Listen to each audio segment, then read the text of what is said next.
पाकिस्तान के एक छोटे से शहर में एक लड़की रहती थी जिसका नाम फलक था। वो एक बहुत ही सादा, बाहया और खामोश मिजाज लड़की थी। वो दिखने में बहुत आम सी थी, माथे पर बिखरी लटें और आंखों में ढेरों सपने। उसकी दुनिया उसके कमरे और एक पर्पल रंग की डायरी तक महदूद थी, जिसमें वो अपने दिल के तमाम राज लिखती थी।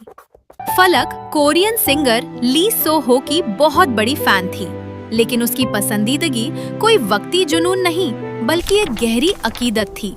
उसने ली सो हो की स्ट्रगल से ये सीखा था कि हालात चाहे कितने ही मुश्किल क्यों ना हो, हिम्मत नहीं हारनी चाहिए। फलक ने दिन रात एक करके स्कॉलरशिप हासिल की और अपनी पढ़ाई मुकम्मल करने के लिए साउथ कोरिया पहुंच गई। लेकिन सियोल पहुंचते ही उसके तमाम ख्वाब बिखर गए जब एक फ्रॉड एजेंट उसके पैसे और कागजात लेकर गायब हो गया। फलक साउथ कोरिया की अजनबी सड़कों पर अकेली रह गई। उसे न जबान आती थी और ना ही कोई ठिकाना मालूम था। अब मैं क्या करूं, इतनी दूर आ गई हूं और अब वापस जाने का भी रास्ता नहीं है मेरे पास। तभी उसे हाना मिली, जिसने हमदर्दी के तौर पर उसे अपने साथ रखा। तुम ठीक हो? काफी देर से यहाँ खड़ी हो, कहीं जाना है? जी मैं ठीक हूँ, बस रास्ता समझ नहीं आ रहा था। तुम यहाँ की नहीं लगती, कोई मसला हो गया है क्या? मेरे पैसे और कागजात किसी ने ले लिए, मुझे समझ नहीं आ रहा अब क्या करूँ। ओह, ये तो बुरा हुआ। तुम्हारा यहाँ अकेले रहना ठीक नहीं, खास तौर पर इस वक्त।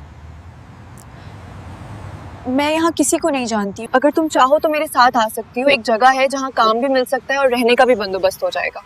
आप वाकई मेरी मदद करेंगी? हाँ, क्यों नहीं। मैं भी कभी ऐसे ही मुश्किल में थी, इसलिए समझ सकती हूँ। ठीक है, मैं आपके साथ चलती हूँ। और उसे एक आलीशान घर में बतौर सर्वेंट काम दिलवा दिया। फलक को ये नहीं बताया गया था कि ये घर किसका है। उसे बस ये हिदायत दी गई थी कि यहाँ का मालिक एक बहुत मशहूर मगर खामोश मिजाज आर्टिस्ट है, जिसे शोर और दिखावा बिल्कुल पसंद नहीं। इसलिए उसे बहुत सादगी और खामोशी से अपना काम करना होगा। जब फलक उस घर के सामने पहुंची तो कुछ लम्हों के लिए रुक गई। सामने एक ऐसा महलनुमा घर था जो सियाह और सफेद रंग के इम्तिजाज से बना हुआ था, जैसे किसी खामोश मगर गहरी शख्सियत की अक्सबंदी हो। फलक ने हल्की सी सांस ली और अंदर कदम रखा। उसका दिल जोर जोर से धड़क रहा था, क्योंकि यह उसकी जिंदगी का पहला दिन था जब वह यहाँ काम करने आई थी। वह हॉल में सफाई कर रही थी कि अचानक सीढ़ियों से एक शख्स काली हुडी पहने नीचे आया। वह वही था, ली सो हो। जैसे ही फलक की नजर उस पर पड़ी, वह एक लम्हे के लिए सन्न रह गई। उसकी आंखें हैरत से फैल गईं और सांस जैसे रुक सी गई हो। वह शख्स जिसे वह बरसों से सिर्फ स्क्रीन पर देखती आई थी, आज उसके बिल्कुल सामने खड़ा था। हकीकत और ख्वाब के बीच का फर्क जैसे मिट गया हो। लेकिन फिर उसने खुद को संभाला और दिल में ये तय किया कि वह कभी उसे ये नहीं बताएगी कि वह उसकी फैन है, क्योंकि वह नहीं चाहती थी कि ली सो हो उसे कोई दीवानी फैन समझकर घर से निकाल दे। फलक रोजाना खामोशी से अपना काम करती। काम खत्म करने के बाद वह अपने सर्वेंट क्वार्टर में चली जाती, जो ली सो हो के कमरे की खिड़की के बिल्कुल सामने था। वहां से कभी कभी उसकी नजर अनजाने में उस खिड़की की तरफ उठ जाती, मगर वह तुरंत खुद को रोक लेती। ली सो हो को सादगी बहुत पसंद थी। उसे वे लड़कियां अच्छी लगती थीं जो बनावट से दूर हों, और फलक बिल्कुल ऐसी ही थी, बिना किसी मेकअप के सादे कपड़ों में अपने काम में मगन। एक रात जब पूरा घर सो रहा था, फलक लॉन के एक कोने में दीवार के सहारे बैठी अपनी पर्पल डायरी लिख रही थी। चांदनी की रोशनी में वह बहुत उदास लग रही थी।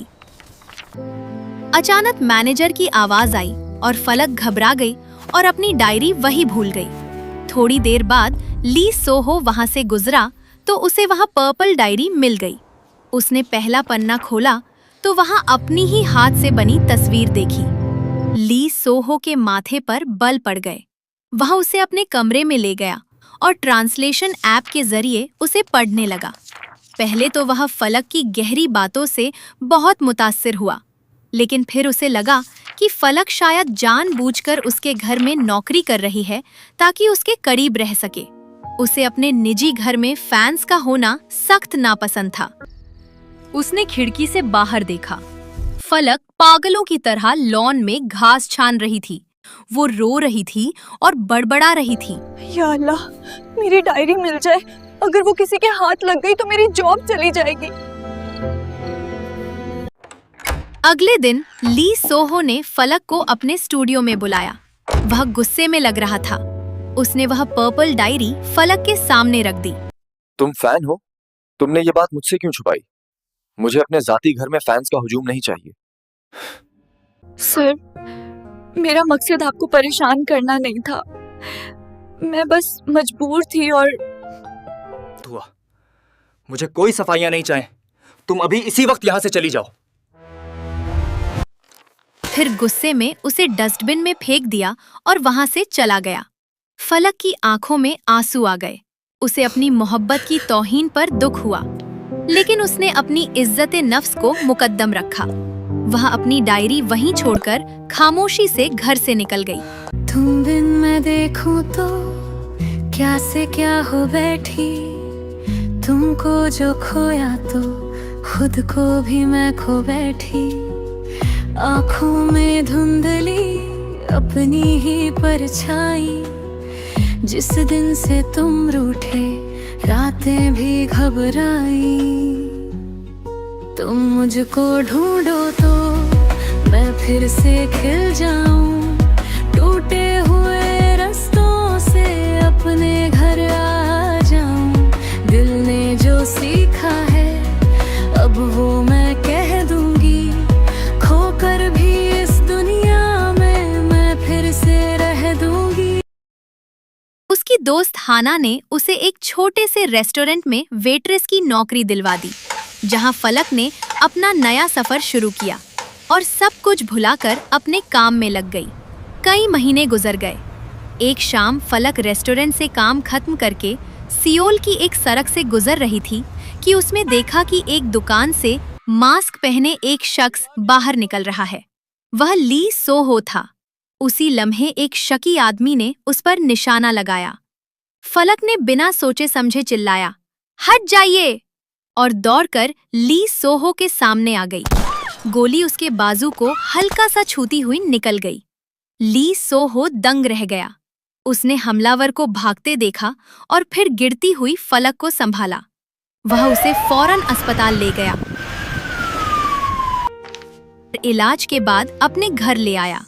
कुछ दिन बाद जब फलक बेहतर हुई तो वह धीरे धीरे ली सोहो के कमरे के पास से गुजरी। दरवाजा थोड़ा खुला था।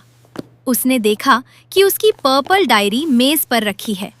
वह अंदर गई और कांपते हाथों से उसे उठा लिया। जैसे ही उसने आखिरी पन्ना खोला, वहां ली सोहो की लिखावट में एक लाइन थी, सच्ची अकीदत कभी बोझ नहीं होती। मैं गलत था, मुझे माफ कर देना। फलक यह पढ़कर हैरान रह गई। उसी वक्त ली सोहो कमरे में आया।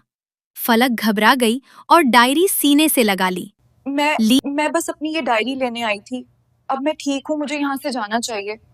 तुमने मेरी जान बचाकर मुझे अपना कर्जदार बना दिया है फलक, और मैं अपने कर्जदारों को इतनी आसानी से जाने नहीं देता। लेकिन आपको तो अपने घर में फैंस पसंद नहीं थे। तुम अब सिर्फ एक फैन नहीं हो फिलिक, तुम वो लड़की हो जिसने मुझे सिखाया कि खामोश दुआओं में कितनी ताकत होती है। अब ये घर तुम्हारा है और तुम यहाँ तब तक रहोगी जब तक मैं तुम्हें खुद जाने के लिए ना कहूँ, और शायद मैं ये कभी ना कहूँ। फलक ने सिर झुका लिया। उसकी आंखों में खुशी के आंसू थे। उसे अपनी बरसों की अकीदत और खामोशी का सिला मिल गया था। ली सोहो ने डायरी वापस मेज पर रख दी, जैसे वह कह रहा हो कि अब इस डायरी में नई कहानी लिखी जाएगी। तो दोस्तों, आपको ये स्टोरी कैसी लगी? क्या आपका भी फलक की तरह कोई आइडियल है? कमेंट में जरूर बताइएगा।